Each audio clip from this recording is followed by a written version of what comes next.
Okay, so hopefully you're looking at what I'm looking at. It's your note. I'm going to give you a narrative.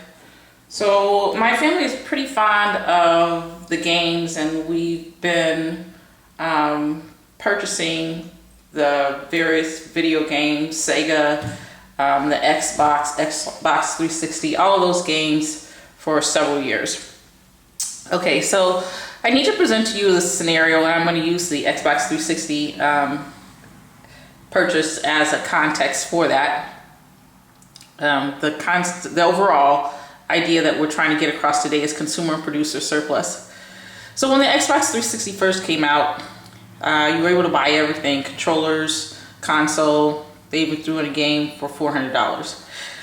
Okay, so, but there was so much demand for these Xbox. People wanted them so badly that they were willing to pay more in order to get it. In fact, I saw an ad in the newspaper where someone said that they were willing to pay as much as $1,000 in order to get their hands on one of the first Xbox 360s.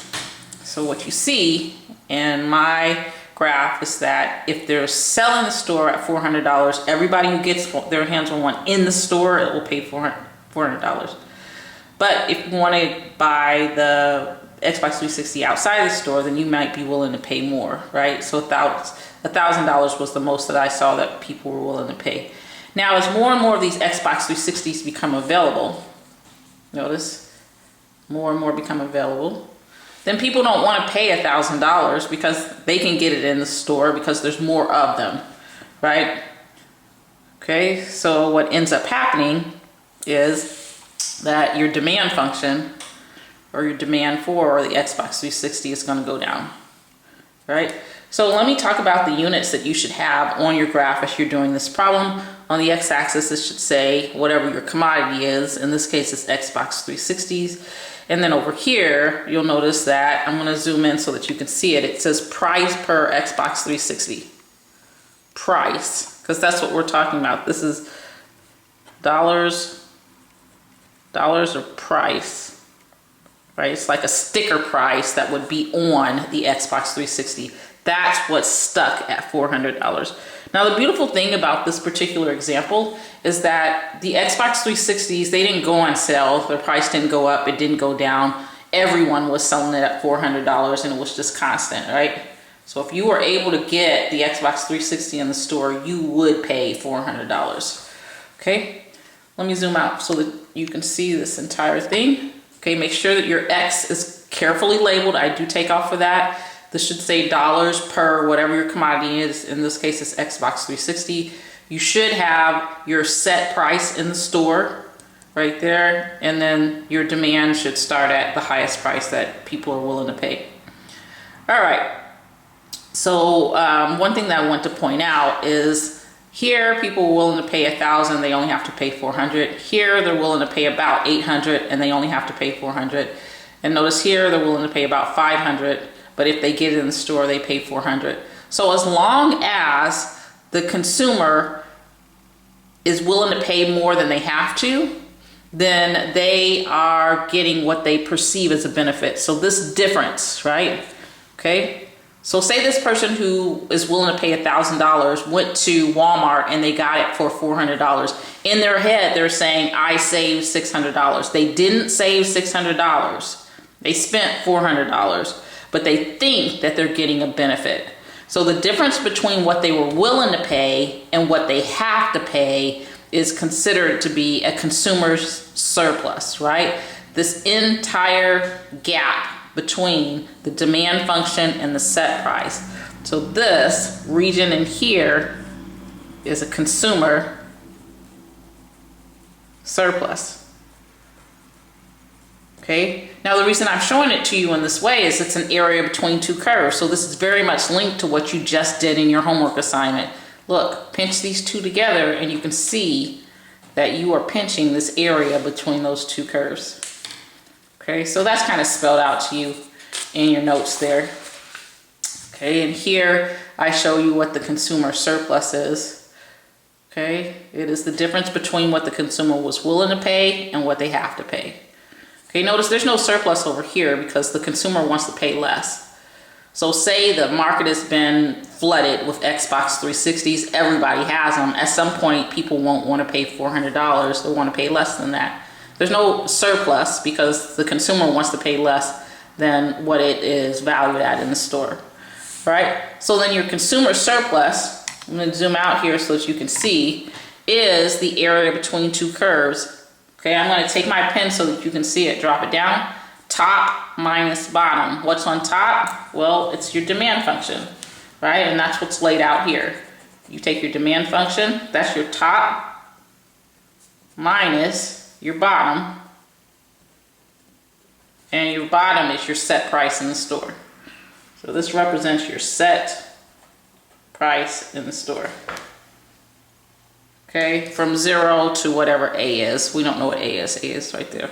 I'll be a little bit more specific in the problem that I do, but I just need to lay out this idea.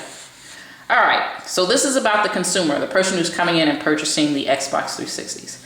We now need to talk about Microsoft, who makes the Xbox 360.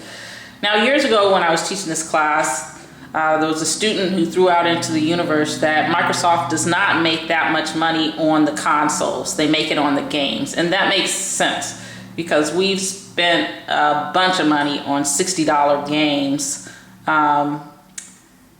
And yeah, given quite a bit of money to Microsoft. Okay, so notice that if this is true, that they don't actually benefit that much from the console, then it might be the case, as the student suggested, that there's a very small gap between the set price in the store and what they're willing to sell it at. Right now, they won't tell you that they would take as little as $300, right? Just like you won't tell, hold on a second, Microsoft that you'd be willing to pay as much as $1,000. There's no exchange between you and Microsoft where you say, hey, I'll pay $1,000 for that Xbox 360, because then they're going to want to jack the price up, right?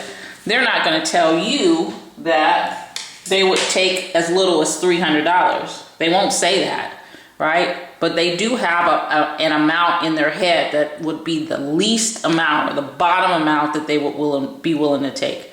But what they've done is they've taken a chance and they set the price at $400.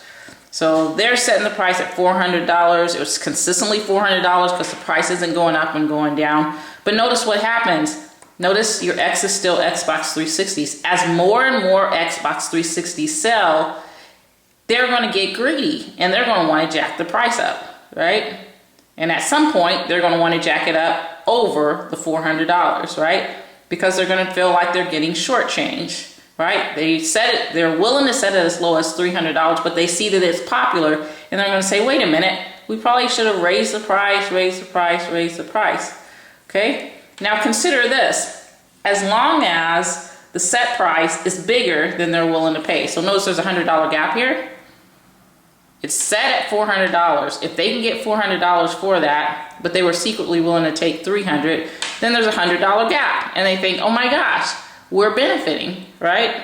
There's a $100 difference between what we would have set it at and what we did. So this region right here, notice also a area between two curves. This is called the producer surplus.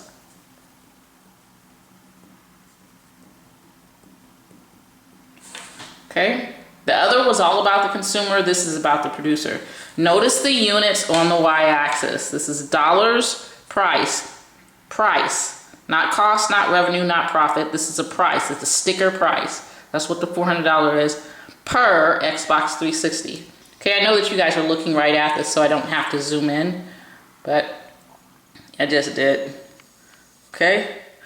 So if we want to find out what the producer surplus, notice this too is an area between two curves. So let me go to the next page because I've already laid that out for you. Okay, exact same thing. This is a dollar price per Xbox 360, 400, 300, and there's the producer surplus. And then if you look over here, you can see that I wrote out the antiderivative or the area between two curves where now your top, look, I'm going to take my pen and just drop it. So the top part of that region, right here, it's the set price, $400, minus your bottom, you get what's called the supply curve, right? This is what the producer is willing to sell you the item for, okay? So supply, let me lay out what the supply is and then I'll go back and say what the demand is. Supply is what the producers are secretly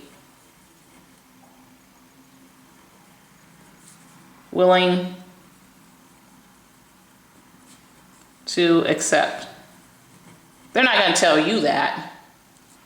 Okay, so if we go back and we try to define the demand then is what the consumer is secretly willing to pay. Okay, and since you guys are business majors, I know that you should be aware that when demand meets supply, you get equilibrium, right? You should have learned that in Math 120.